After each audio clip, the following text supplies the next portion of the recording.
Hello viewers, स्वागत है आप सभी का मेरे यूट्यूब चैनल स्कूल ट्यूशन गुरुजी में। आज हम बात करेंगे वर्कशीट 24 या 24 के बारे में, जो कि साइंस सब्जेक्ट की वर्कशीट है। 28 अगस्त के लिए वर्कशीट जारी की गई है। क्लास 10 की वर्कशीट है। यहाँ बच्चे अपना नाम लिखेंगे और अपने क्लास टीचर का नाम लिखेंगे।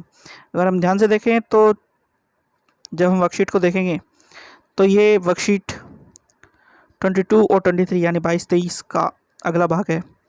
ये चैप्टर 6 है, जय पराक्रम या अध्याय 6।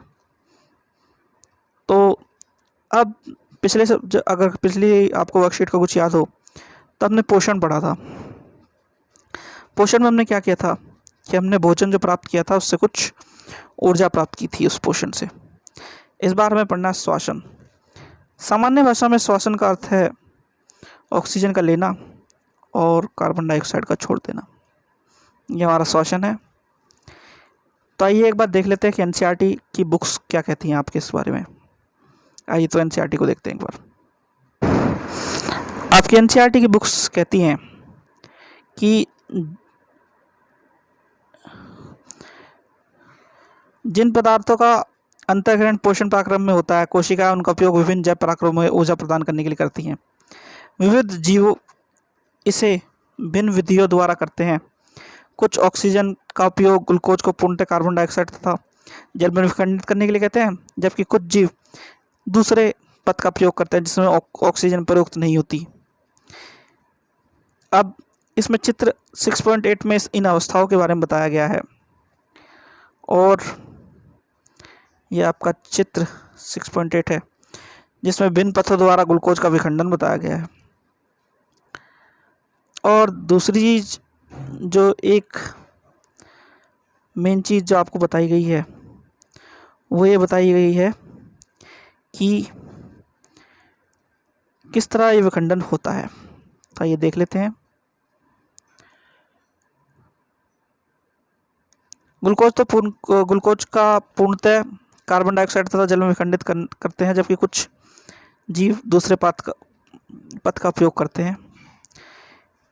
इन सभी अवस्थाओं में पहले चरण में ग्लूकोज 6 कार्बन अणुओं का 3 कार्बन अणुओं वाले पायरुवेट में विखंडित होता है। यह पराक्रम कोशिका द्रव्य में होता है। इसके पश्चात पायरुवेट इथेनॉल तथा कार्बन डाइऑक्साइड में परिवर्तित होता है। अब अगर ध्यान दें तो आगे ये बताएगा कि हम लोग 3 तरीके से पायरुवेट का विखंडन करते हैं। एक ऑक्सीजन की प्रस्तुति में, एक ऑक्सीजन की कमी में और एक ऑक्सीजन के बिना। तो आगे क्या कह रहा है देखिए। ये कह रहा है कि इसके पश्चात पायरुवेट इथेनॉल तथा कार्बन डाइऑक्साइड में परिवर्तित हो सकता है। यह प्रथम पराक्रम किण्वन के समय ईस्ट में होता है। क्योंकि यह पराक्रम ऑक्सीजन की अनुपस्थिति में होता है, इसलिए अवयवीय श्वसन यानी पहला क्या कहलाएगा, अवयवीय श्वसन। कब?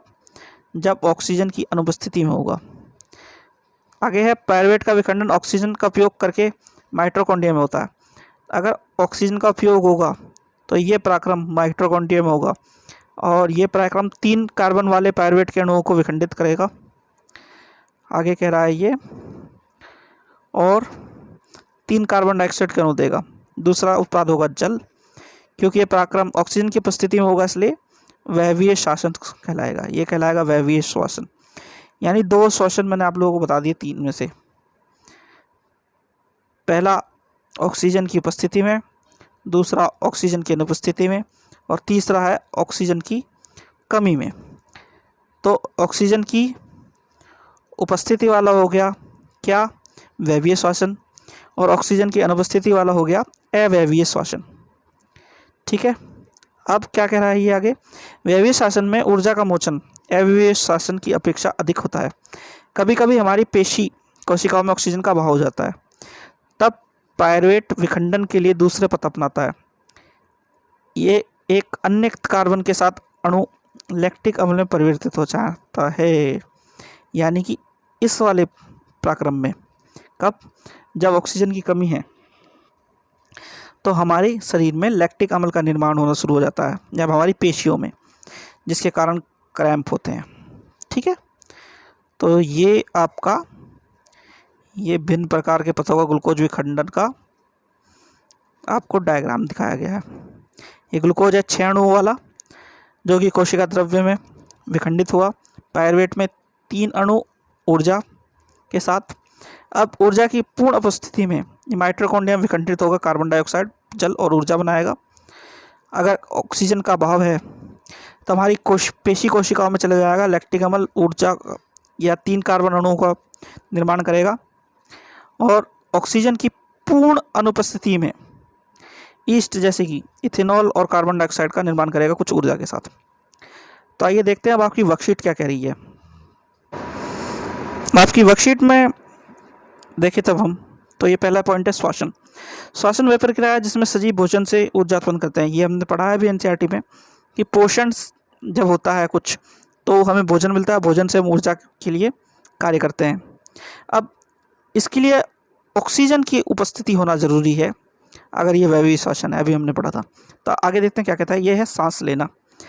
गैसीय विनिमय, वायुमंडल में ऑक्सीजन का सेवन और कार्बन डाइऑक्साइड या CO2 का उत्सर्जन सांस लेना कहलाता है। तो हमने देखा था सबसे पहले कि सामान्य भाषा में रेस्पिरेशन या श्वसन क्या कहलाता है, ऑक्सीजन का लेना, कार्बन डाइऑक्साइड का छोड़ देना, जिसे सांस लेना कहते हैं। फिर है कोशिकीय श्वसन। कोशिकीय श्वसन में क्या होता है, कोशिका के अंदर ऊर्जा का उत्पादन के लिए भोजन को विखंडित किया जाता है। तो आइए आगे बढ़ते हैं। आगे क्या कह रहा है ये, आगे बता रहा है ये वायवीय श्वसन और अवायवीय श्वसन में अंतर। तो जब ये अंतर बता रहा है तो क्या क्या अंतर बता रहा है देख लेते हैं। सबसे पहले तो हमें पता ही है एक ऑक्सीजन की उपस्थिति में होगा, एक ऑक्सीजन की अनुपस्थिति में होगा, एक माइटोकॉन्ड्रिया में होगा और एक कोशिकाओं में या कोशिका द्रव्य में होगा या ईस्ट में होगा, इस तरह की चीज़ में होगा। अंतिम जो उत्पाद बनेगा वो CO2 जल होगा। इसमें अल्कोहल और लैक्टिक अम्ल होगा। इसमें ग्लूकोज का पूर्ण उपचयन होगा और इसमें अपूर्ण होगा। और CO2 जल बनेगा एक में, और CO2 या कार्बन डाइऑक्साइड और कुछ लैक्टिक अम्ल बनेगा। सबसे मेन चीज़, जब पूर्ण अपचयन होगा ग्लूकोज का तो 36 ATP मॉलिक्यूल बनेंगे और इधर 2 ATP बनेंगे। इसे ध्यान से समझ लीजिएगा बच्चों। तो आगे देखते हैं क्या कह रहा है। आगे आप लोगों को ये वही डायग्राम बता रहा है जो एनसीईआरटी की किताब में दिया गया था, भिन्न पथों द्वारा ग्लूकोज का विखंडन। तो ये आइए वापस देख लेते हैं। ये कह रहा है ग्लूकोज कोशिका द्रव्य में पायरुवेट में बदला, ऑक्सीजन उपस्थित है माइटोकॉन्ड्रिया में तो ये बनेगा कार्बन डाइऑक्साइड, जल और ऊर्जा। ऑक्सीजन के अभाव में बनेगा लैक्टिक अम्ल और ऊर्जा। ऑक्सीजन की अनुपस्थिति बनेगा इथेनॉल और कार्बन डाइऑक्साइड प्लस ऊर्जा। यानी यहाँ 2 ATP, यहाँ पे 36। ये मेन अंतर हो गया। अब ATP क्या है ज़रा देख लेते हैं। अगर आपको आपकी पिछली क्लास यानी क्लास 9 का कुछ याद हो तो आपका चैप्टर 5 या अध्याय 5 जीवन की मौलिक इकाई, the fundamental unit of life में आपने पढ़ा होगा कि माइटोकॉन्ड्रिया को कोशिका का बिजली घर कहा जाता है।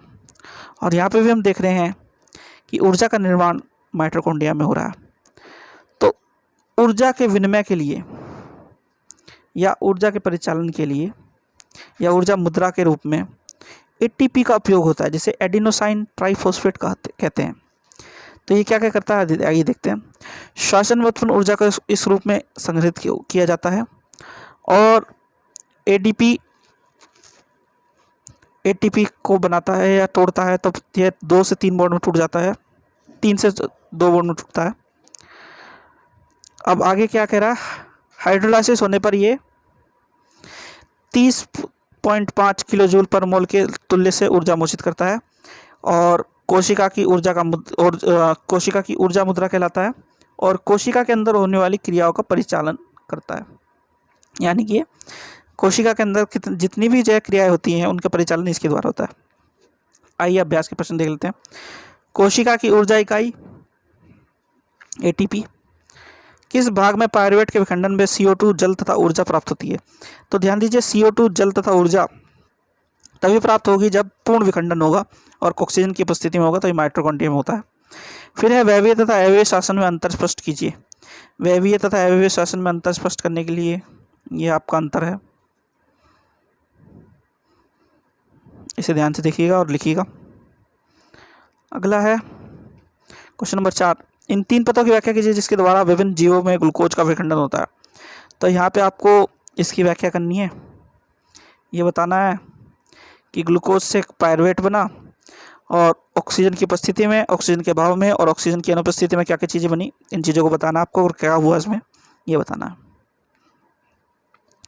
यानी कुल मिला करके ये डायग्राम आपको एक्सप्लेन करना है।